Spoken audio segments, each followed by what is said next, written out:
In today's video, I'm gonna go over the most common calorie tracking mistakes that people make, which can really hurt your results. That way you can be aware of them and make sure that you're not leaving results on the table. I actually wanted to make this video so I could send it to newer clients when they sign up with me, because I know if they understand these common mistakes right from the start of tracking their food and getting on a program together, that they'll end up seeing better results during our time with me coaching them. And one thing that I've learned is that the videos that I make with my clients in mind to really help them see better results are often the same videos that are most helpful to those of you watching who maybe aren't clients of mine. Because I know if my clients are dealing with certain obstacles and facing certain roadblocks in their fitness journey, chances are there's other, working, everyday, busy men out there who are dealing with similar things. So I hope you enjoy the video, but before I get into it, if you want a full grocery list of healthy and macro-friendly food items, which I get at the grocery store pretty much every week when I'm in a cutting phase,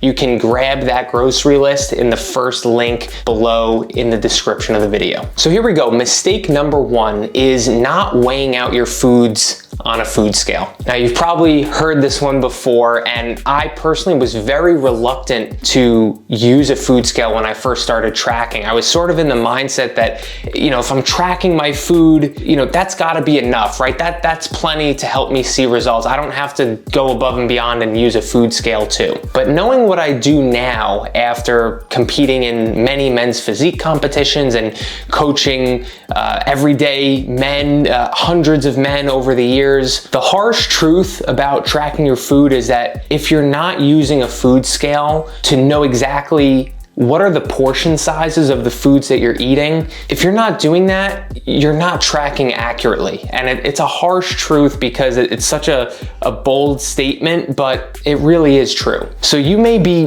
meticulously tracking your macros in MyFitnessPal or whatever app you're using and paying really close attention to it and putting in real effort. But if you're not even using a food scale for some of the things that you're eating, chances are the numbers that you're accumulating for your proteins, carbs, and fats aren't actually accurate. And really, I should clarify and say that you're not tracking accurately if you've never used a food scale in the past. Because even if you've used a food scale for 1 or 2 years and gained the knowledge from using that food scale for that time, you can actually track your food more intuitively and even eat more intuitively, way more effectively and way more accurately, because you have weighed out chicken breast before. You know what 6 ounces of chicken breast looks like. You know what around 1 cup of rice looks like. You know what 32 grams of peanut butter looks like. But I'll put it like this, I'm a fitness professional, right? This is my life, and I've been tracking my macros very diligently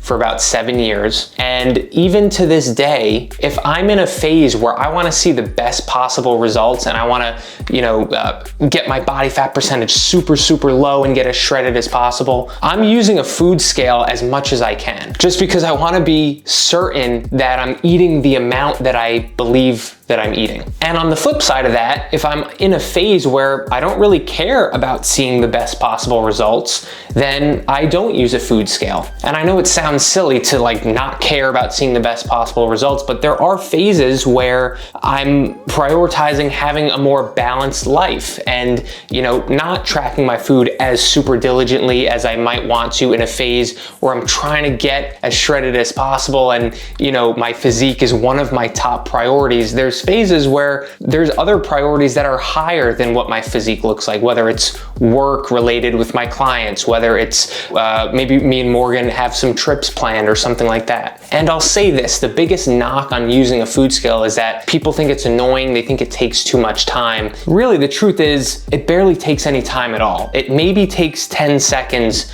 to weigh out food on a food scale. So here's how I'm gonna weigh out peanut butter on a food scale. I'm gonna make a peanut butter and jelly sandwich. I've got my peanut butter, my jelly, I've got my food scale right here.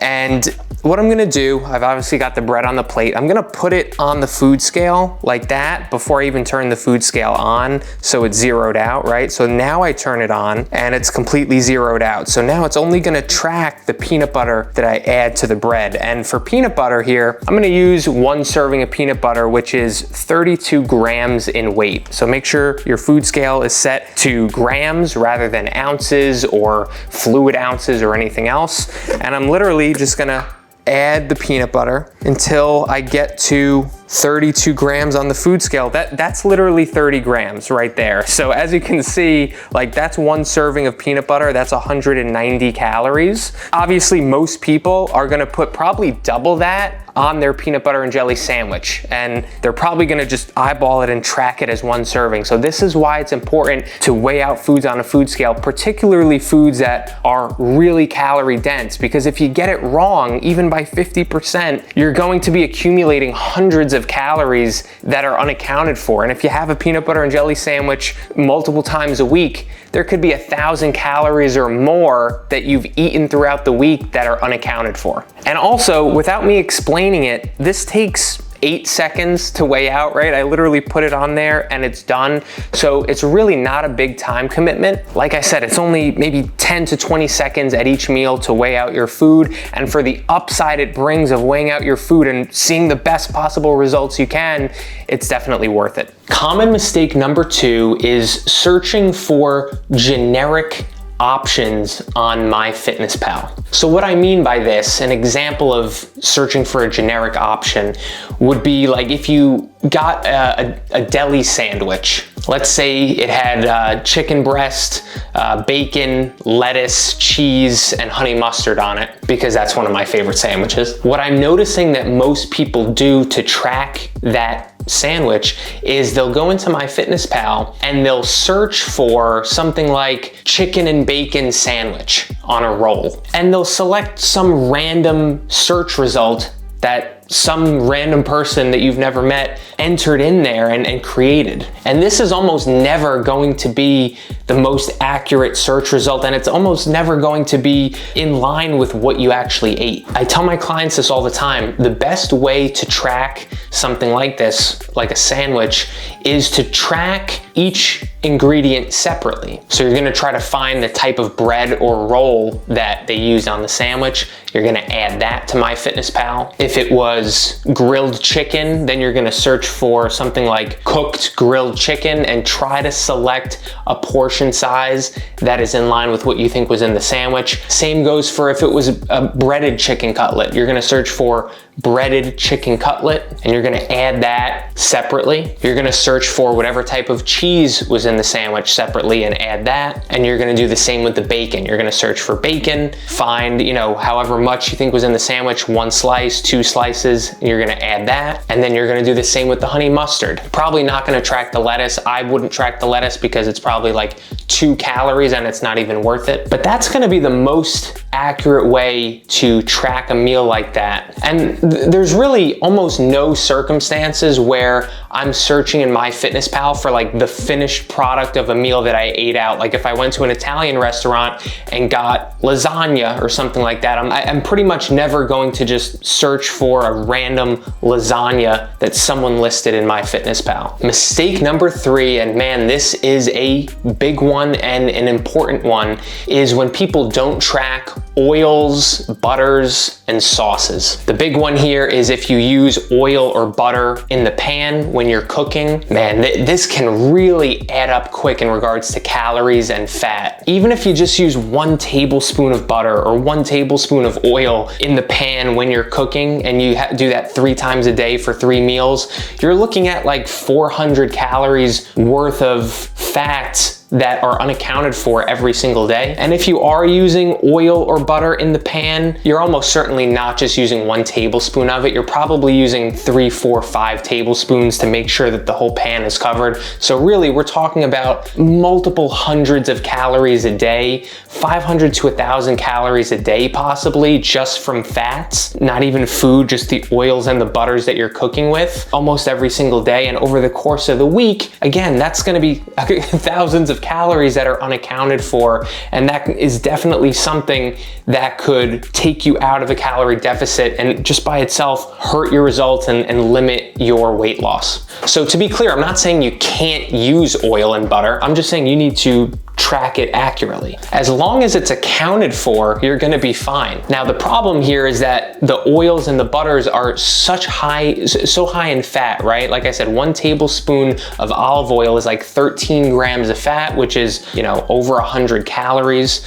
Same for butter. It's about 14 grams of fat per tablespoon, just about over 100 calories. So they're very calorie dense foods, very high fat foods, and they're not the type of foods that you want to be missing out on tracking. Like I said before about the lettuce in the sandwich, if you miss out on tracking lettuce, it's not a big deal at all. It's not going to impact your results even 1% because the amount of calories in lettuce is pretty much nothing. But it's these really high calorie dense foods that if we're not tracking them properly, they'll really hurt your results. Same goes for sauces, right? The honey mustard in that sandwich we talked about before is going to be a very high fat sauce that is worth tracking.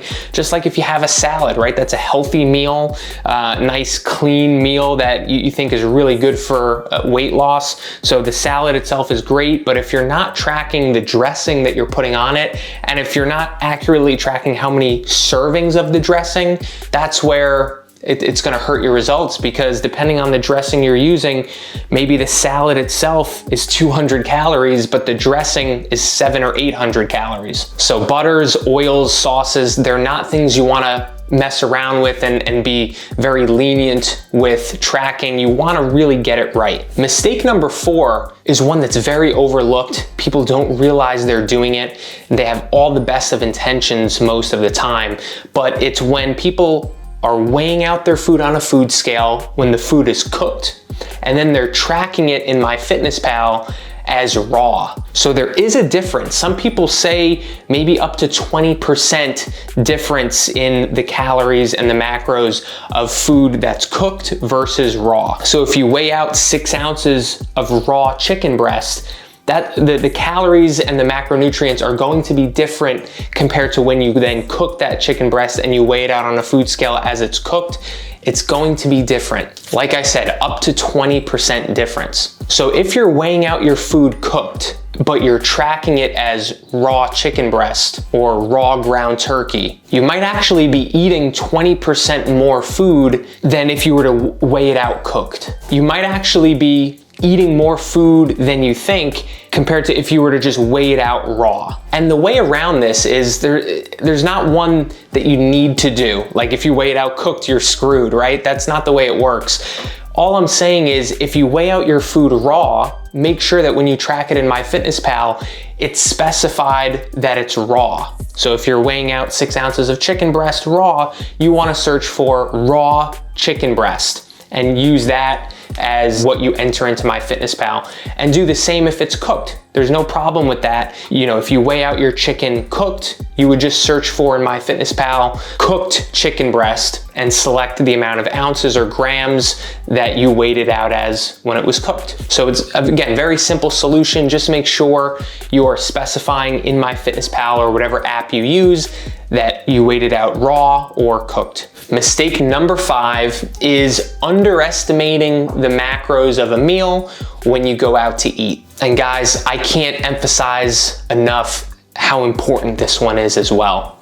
Many of these mistakes are mistakes that them alone could hurt your results if you're doing it multiple times a week. And again, you could have all the best of intentions, you could be putting in really good effort, but these things you really need to be aware of to make sure that it's not a hidden mistake that you don't realize that you're making. Really, that's the benefit of working with a coach, is that there's a second set of eyes, someone who's done this hundreds of times before and knows what to look out for. So if you're putting in a lot of effort, putting in a lot of work, but you're not seeing the results that you would expect to see, it might be worth working with a coach, making sure that those hidden mistakes or those blind spots are covered up, and you're not missing one or two things that you see as little, which actually can be really significant things. So here's the deal about going out to eat. We all go out to eat. We're all going to continue to go out to eat in the future, right?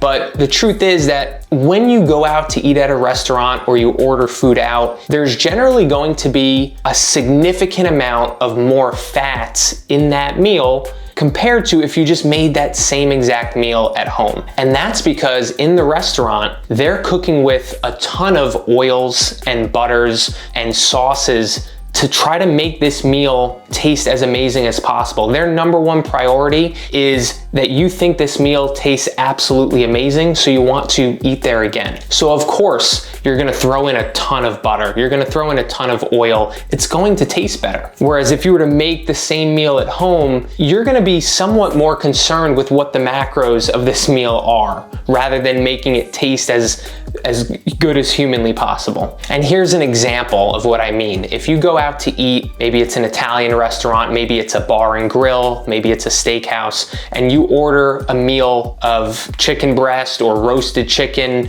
with some rice and some vegetables. Seems like a very healthy meal, right? And a very macro-friendly meal. But I'm telling you, if you're at a restaurant, that meal likely has 50 to 75 grams of fat. Maybe in some cases it's a little bit less, maybe it's 40 or 30 grams of fat, but in other cases it could actually be more. It could be 80 or 90 grams of fat, depending on the restaurant. And this is a perfect example. If you made that same exact meal at home, it might have 5 to 8 grams of fat. So we're talking about hundreds and hundreds of calories of a difference between making that meal at home and going out to eat. So even if you go out to eat only once or twice a week, if you're significantly underestimating the macros and the calories of that meal that you eat out, you can see how this could really add up and it could really hurt your results if you're significantly under tracking a meal that you eat out, or maybe it's 3 or 4 meals that you go out to eat and you're under tracking it. So in my opinion, it's really important that when you go out to eat, if it's a restaurant or a place that doesn't list the calories or the macros online, that you try to overestimate specifically what the fats of that meal are going to be. So if you think it might be 20 or 30 grams of fat, you should probably track it as 50 grams of fat. And one thing as well to keep in mind is if you're at like a sit-down restaurant and you're not just having an entree, but you're having some sort of appetizer or anything else in addition, maybe it's an appetizer or a dessert or both, you're almost certainly going to be eating over 100 grams of fat in that meal. And if you want to see like what the macros of typical meals out at a restaurant might look like, have a look at the Cheesecake Factory menu, because you know they're a big company and they have the macros listed online. So you can look at all of the macros of the Cheesecake Factory's menu. Of course, not every restaurant is going to be the same as the Cheesecake Factory, but you can go through it. It's such a long menu. It's like over 20 or 30 pages. They even have a section of like skinny options or lean, healthier options. And if I'm remembering correctly, there's like maybe a handful of meals at the Cheesecake Factory that are under 50 grams of fat out of hundreds and hundreds of meals. Again, not to say that whatever the Cheesecake Factory says applies to other restaurants, but it's not going to be wildly different than if you go to like a mom and pop type restaurant and they're making a similar meal there. So there you go, the 5 most common calorie tracking mistakes that I see all the time. I hope this was helpful. I hope you have a clear understanding of what to be aware of when you're tracking your food. One thing I've learned is that tracking your food is a really powerful tool and skill set that you can develop that can legitimately change your life and help transform your body. Even if you don't track your food for life, the knowledge that you gain from tracking your food will serve you for life. And also try to be patient, because it is the type of thing, like anything else, that you get better at the more practice you have. I think it took me like 3 or 4 years of tracking my food before I was doing it accurately at all. Now, to be fair, I didn't have any guidance or support doing it, so I was sort of on my own. And what I've learned is that when I have new clients come on board who have never tracked their food before, they don't have any experience, they're able to accelerate the learning curve much quicker, right? They're able to gather knowledge about this and do it accurately way quicker than I was able to, because they have that guidance and they have sort of a template and blueprint that I set them up with to help them do it more accurately in just the first few months. So if you're watching this and you're not a client of mine, feel free to reach out if you'd like some help getting started with this. If you are a client of mine, I really hope this was helpful. Some of these things you probably knew already, but it's always good to get an extra reminder. Thank you so much for watching. If you found this video helpful, consider giving it a thumbs up. And I'm gonna leave another video right over here that I think you'll like as well, and I will see you over there.